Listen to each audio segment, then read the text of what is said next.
नमस्कार दर्शकों, divine speaks में आपका हार्दिक स्वागत है। व्यूअर्स, इस वीडियो में मैं पितृदोष के दुष्प्रभाव के बारे में एक सत्य घटना का आधार लेकर बताऊंगी। अनुभव में देखा गया है कि सभी दोषों के मुकाबले पितृदोष जातक के जीवन पर बहुत ज़्यादा प्रभाव दिखाता है। पितृऋण या पितृदोष से जल्दी मुक्ति भी नहीं मिलती। पितृदोष के दुष्प्रभाव में बीमार रहना, संतान का मंद बुद्धि होना, डिवोर्स होना, सुसाइड होना, बार बार दुर्घटना होना, नौकरी या व्यापार में नुकसान होना या नौकरी छूट जाना, बहुत ही भयानक स्वप्न आना, ये सब कभी कभी पिछले जन्मों के कुछ पाप या ऐसे कुछ कर्मों की वजह से कुंडली में पितृदोष दिखाई देता है। किसी भी जीव की हत्या, सांप की हत्या या कोई भी जीव, इवन गर्भपात कराना भी जीव की हत्या है। तो ऐसे सब कर्मों की वजह से इस जन्म में पितृदोष जातक के जीवन में रिफ्लेक्ट होता है और इसका निवारण करना बहुत ही मुश्किल हो जाता है। कहते हैं कि देव दोष या कितने सारे कुंडली के दोष कोई ना कोई उपाय से नष्ट हो जाते हैं, लेकिन पितृदोष को पहले तो समझना ही बहुत ही मुश्किल है। बहुत ही कम लोग इसे समझ पाते हैं कि कौन से ऐसे कर्म है जिसकी वजह से इतना परेशान होना पड़ रहा है। क्योंकि पितृदोष वाले जातक को कभी चैन मिलता ही नहीं, उसके हर एक काम में बाधाएं आती हैं और इतनी परेशानियां एक के बाद एक आती है कि वो समझ ही नहीं पाता ये क्या हो रहा है उसके जीवन में। अभी मैं जो आपको घटना बताने जा रही हूँ, यह जलगांव की है, महाराष्ट्र में जलगांव की यह सत्य घटना है। एक अच्छे घर की लड़की की शादी 2009 में होती है और 2010 में उसे एक बेटा होता है जो मंद बुद्धि का होता है।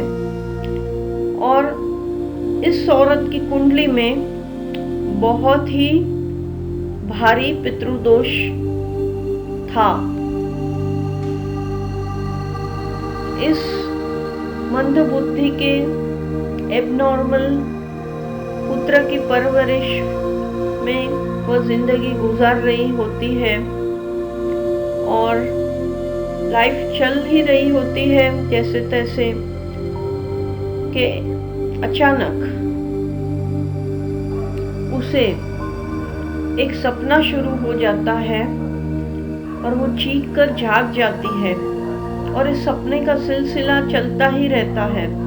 वो स्वप्न में देखती है कि एक बहुत ही बड़ा सांप उसका पीछा कर रहा है और एकदम वो सांप एकदम फास्ट उसके जब पीछे आ रहा होता है तब वह जान बचाने के लिए भागती है। बस ऐसा उसे दिखता है कि वो बहुत ही तेज भाग रही है और चीख कर वो जाग जाती है। तब उसे पता चलता है कि यह स्वप्न था। यह सपना लंबे समय तक चलता रहा। 2017 में यह फिर से प्रेग्नेंट होती है और उसका हर एक दिन प्रेगनेंसी में भी यह स्वप्न उसका पीछा नहीं छोड़ता और यही सपने के साथ वह सभी दिन गुजारती है, रात गुजारती है और कंटिन्यूअसली यह औरत डरी, घबराई और सहमी हुई ही रहती है। यह उसकी लाइफ में लंबे समय तक चला। फिर एक दिन उसको बच्चे को जन्म देने का समय ऑलमोस्ट करीब आ गया था।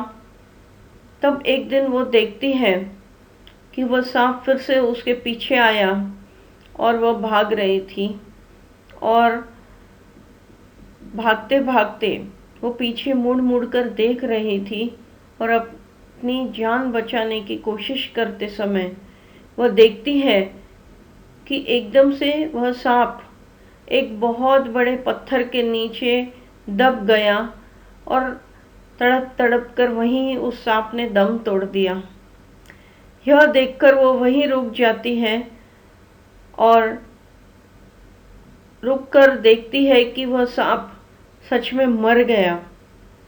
और उस दिन के बाद जब वो जागी तो उसे बहुत ही लाइट फील हुआ, और उसके बाद वह सपना उसने कभी नहीं देखा। बराबर इस हादसे के 2 दिन बाद वह एक बेटी को जन्म देती है, लेकिन उस सपने से छुटकारा पाने के बाद वो बहुत ही अच्छा महसूस कर रही थी, और फिर उसे बेटी भी होती है तो उसमें बिजी हो जाती है, बहुत खुश है, और सपना नहीं आता तो वो रात को चैन की नींद सोती है। तो बहुत उसे अच्छा लग रहा था, और वो बेटी को बड़ा करने में लग गई थी। ऐसे में बहुत ही थोड़ा समय उसे इस आराम के बाद फिर से कुछ तकलीफ महसूस होती है, और इस बार उसे कोई सपना नहीं दिखता, लेकिन वो बहुत ही डिस्टर्ब रहने लगती है। इसका कारण किसी को समझ में नहीं आता है, और उसको खुद को भी नहीं समझता है क्यों वो चिड़चिड़ी हो गई है, क्यों परेशान रहती है, उसे किस चीज़ का टेंशन होता है। वह अचानक पसीना पसीना होने लगती है, और किसी तरह की बेचैनी उस पर हावी हो जाती है। एक दिन उसे इतनी ज़्यादा बेचैनी होती है कि वह एकदम ही घर से बाहर दौड़कर भागने लगती है। घर के करीब ही रेलवे की पटरी थी। मई का महीना, दोपहर का समय, कड़ी धूप, 2018, मई का महीना और साल 2018। वह घर से निकलती है और भागती है, और भागते भागते वह एक ब्रिज पर चढ़ जाती है। वहाँ पर झलगांव का यह ब्रिज है, जहाँ पर आए दिन ऐसी दुर्घटनाएं होती रहती हैं, और उसके पीछे उसका पति भागता है, उसे आवाज़ दे रहा है, रोकने की कोशिश करता है, और अचानक कुछ समझता नहीं है, उसको ट्रेन आती है सामने से, और वो ब्रिज एक पल में कुछ भी ना समझे उस तरह से ये सब हादसा हो जाता है। अचानक ट्रेन दिखाई देती है, ट्रेन करीब आती है, और यह औरत ब्रिज पर से नीचे गिर जाती है, और फिर पता चलता है कि उसकी मृत्यु हो गई।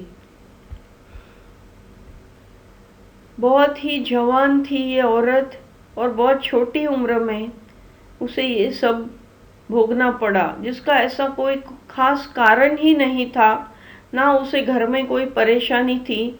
फिर भी उसकी कुंडली में पितृदोष इतना गहरा था कि उसे इस तरह से सब घटनाएं एक के बाद एक उसकी लाइफ में होती गई, और उसे उसका शिकार होना पड़ा। अकाल मृत्यु, सामूहिक मृत्यु, किसी बॉम्ब ब्लास्ट में, किसी आग दुर्घटना में, किसी सुसाइड में, इस तरह की मृत्यु पितृदोष का ही लक्षण है। तो दर्शकों, पितृदोष के निवारण हेतु कई पूजाएं भी होती हैं, और आप खुद भी घर में अमावस्या के दिन गीता का पाठ कर सकते हैं, पीपल को पानी चढ़ा सकते हैं। हर रोज़ कौवे को खिलाना, गाय को खिलाना, इन सब से भी काफ़ी अच्छे प्रभाव दिखाई देंगे और पितृ तृप्त होंगे। फिर भी बहुत ज़्यादा पितृदोष के लक्षण हैं तो ठीक से पितृदोष की पूजा कराना ही उचित है। तो दर्शकों, आगे बढ़ते हैं। दर्शकों, मेरे वीडियो को लाइक, शेयर, सब्सक्राइब और कमेंट करते रहिए, क्योंकि मेरे वीडियो में होता है असली स्वाद जिंदगी का। भगवान श्री कृष्ण ने गीता में कहा है कि जो दिखता है वो होता नहीं और जो होता है वो दिखता नहीं। Pleasure from the senses seem like nectar at first, but it is bitter as poison in the end. The ignorant work for their own profit, the wise work for the welfare of the world, without thought for themselves. तो दर्शकों, उम्मीद करती हूँ यह video आपको पसंद आया होगा। फिर मिलेंगे, तब तक के लिए बाय बाय।